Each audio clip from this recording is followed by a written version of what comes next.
Welcome eight vector educators. मैं आपकी English educator Swati Rathore स्वागत करती हूं आप सभी के अपने ऑनलाइन प्लेटफॉर्म वेक्टर एजुकेटर्स पर। और जैसा कि आप सभी यहां पर देख ही सकते हैं कि आज हम लोग ईडियम्स एंड फ्रेजेस का पार्ट 6 करेंगे। अप टू पार्ट 5 जो वीडियोज़ हैं वो बन चुके हैं और आई होप आपने वो सारे ही वीडियोज़ देख लिए होंगे।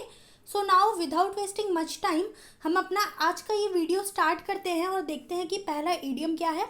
पहला ईडियम आप सभी के सामने है within a stone's throw. देखिए, within a stone's throw का मतलब होता है कि बहुत ज़्यादा पास में जो हो, बहुत ज़्यादा दूर ना हो, है ना, जो थोड़ी सी दूरी पर हो, एट अ शॉर्ट डिस्टेंस, उस चीज़ को बोलेंगे within a stone's throw. For example, my school is within a stone's throw from the hospital. मतलब मेरा जो स्कूल है वो हॉस्पिटल से within a stone's throw है, मतलब हॉस्पिटल से थोड़ी दूरी पर है। तो within a stone's throw का मतलब होता है थोड़ी दूरी पर। स्टोन्स थ्रो इसलिए बोलते हैं क्योंकि जब भी आप स्टोन को थ्रो करेंगे, मतलब पत्थर को अगर फेंकेंगे, तो वो थोड़ी दूरी तक ही जाएगा, बहुत ज़्यादा दूर नहीं जाएगा। इसी को बोलते हैं within a stone's throw, मतलब एट अ शॉर्ट डिस्टेंस। अब ऑप्शन ए देख लीजिए, वेरी फार मतलब बहुत दूर। Option B is within a certain radius, मतलब एक निश्चित दायरे में। Option C at a short distance, मतलब थोड़ी दूरी पर। And option D is within a definite circumference, मतलब एक निश्चित परिधि के भीतर। तो इसका सही आंसर तो मैंने आपको बता ही दिया है, सही आंसर हो जाएगा option C, at a short distance. आगे बढ़ते हैं अगले इडियम की तरफ। अगला इडियम दिया है हमें to keep an open mind. To keep an open mind का मतलब होता है कि अपना दिमाग खोल के सारे ओपिनियंस को सुनना, सबके आइडियाज़ को लेना, इस चीज़ को बोलेंगे to keep an open mind. अब देखा होगा आपने, जो जजेस होते हैं, जो जज होते हैं, वो जज क्या करते हैं, वो जज अपना ओपन माइंड रखते हैं। वो जितने भी एविडेंस होते हैं उन एविडेंस को अच्छे से सुनते हैं, समझते हैं, और कोई भी डिसीजन तभी लेते हैं जब सारे फैक्ट्स क्लियर हो जाते हैं उनके सामने। तो इसी को बोलते हैं to keep an open mind, मतलब सबके ओपिनियन सुनना, सबके आइडियाज़ लेना, और जब सारे फैक्ट्स हमें पता हो उस टाइम पे आके कोई डिसीजन लेना, इसे बोलते हैं to keep an open mind. तो इसका जो सही आंसर होगा वो हम देखते हैं। ऑप्शन ए देखिए, टू रिमेंबर मतलब याद करना, ये नहीं है इसका answer. Option B is to forget मतलब भूल जाना, ये भी नहीं है answer. Option C is to come to no decision on a subject until one knows all the fact, मतलब जब तक किसी इंसान को सारे फैक्ट नहीं पता तब तक वो कोई भी डिसीजन ना ले, कोई भी फैसला ना ले, इसे ही बोलते हैं to keep an open mind. तो इसका सही आंसर हो जाएगा ऑप्शन सी। ऑप्शन डी देखिए, टू बी क्लियर हेडेड मतलब स्पष्ट होना, ये भी इसका आंसर नहीं है। तो इसका सही आंसर हो जाएगा ऑप्शन सी, मतलब जब तक हमें सारे फैक्ट नहीं पता है, सारी बातें नहीं पता है, तब तक हम कोई भी डिसीजन नहीं लेंगे। होप आपको ये वाला इडियम भी क्लियर है। अगला इडियम देखते हैं, to keep the pot boiling.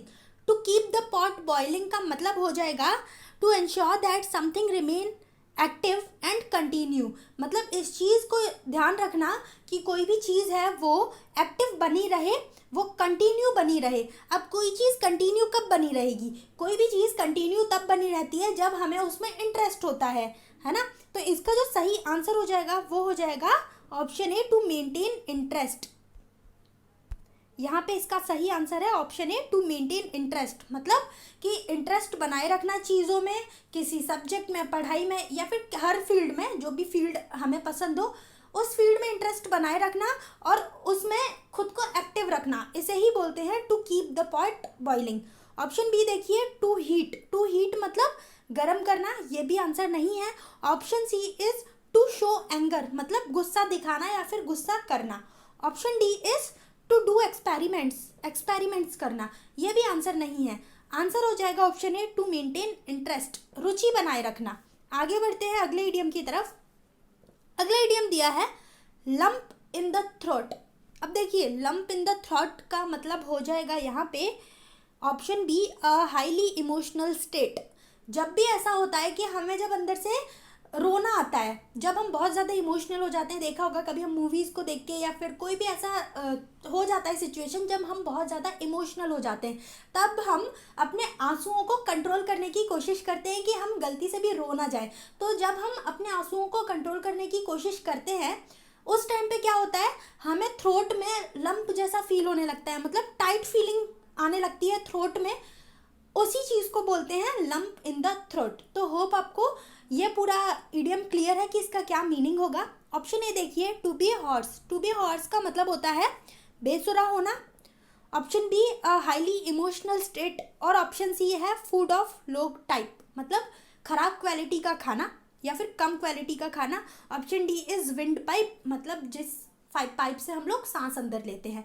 तो इसका सही आंसर हो जाएगा option B a highly emotional state. अगला इडियम देखते हैं, to have an edge on. अब देखिए एज का मतलब होता है एडवांटेज, अब to have an edge on का मतलब होता है to have an advantage over someone और समथिंग। किसी से ज़्यादा हमें एडवांटेज मिल जाए उसे ही बोलते हैं to have an edge on, मतलब किसी से ज़्यादा थोड़ा फ़ायदा मिल जाए। अब इसका जो सही आंसर होगा वो होगा option C, to be slightly better than. अब देखिए समझने की कोशिश कीजिए, दो लोग हैं, वो दोनों लोग रेस में पार्टिसिपेट करने वाले हैं। अब उनमें से एक जो इंसान है उसने बहुत ज़्यादा प्रैक्टिस की है, बहुत ज़्यादा ट्रेनिंग ली है, और दूसरा इंसान है जिसने कोई ट्रेनिंग नहीं ली है, वो डायरेक्ट रेस में दौड़ने जाने वाला है। अब इसमें फ़ायदा किसको हो जाएगा, इसमें एज किसको मिलेगा, इसमें एडवांटेज या फिर एज उस इंसान को मिलेगा जिसने ऑलरेडी बहुत ज़्यादा ट्रेनिंग कर रखी है, बहुत ज़्यादा प्रैक्टिस कर रखी है। तो इसी को बोलते हैं to have an edge on, मतलब एडवांटेज मिलना। और to be slightly better than मतलब किसी से थोड़ा बेहतर होना। अब बेहतर तो वही हो सकता है जिसने बहुत ज़्यादा रिहर्सल किया है, बहुत ज़्यादा ट्रेनिंग ली है, प्रैक्टिस बहुत की है। ऑप्शन ए देखिए, to cut with a knife, चाकू से काटना। Option B is to threaten to wound, मतलब किसी को घायल करने की धमकी देना। Option C, to be slightly better than, मतलब दूसरों से थोड़ा सा बेहतर होना। Option D is to be in a dangerous situation, मतलब मुश्किल परिस्थिति में होना। तो इसका मैंने आपको आंसर बता ही दिया है, to have an edge on मतलब किसी से थोड़ा सा एडवांटेज ज़्यादा मिल जाए हमें, उसे ही बोलते हैं to have an edge on. तो होप आपको ये वाला इडियम भी क्लियर होगा।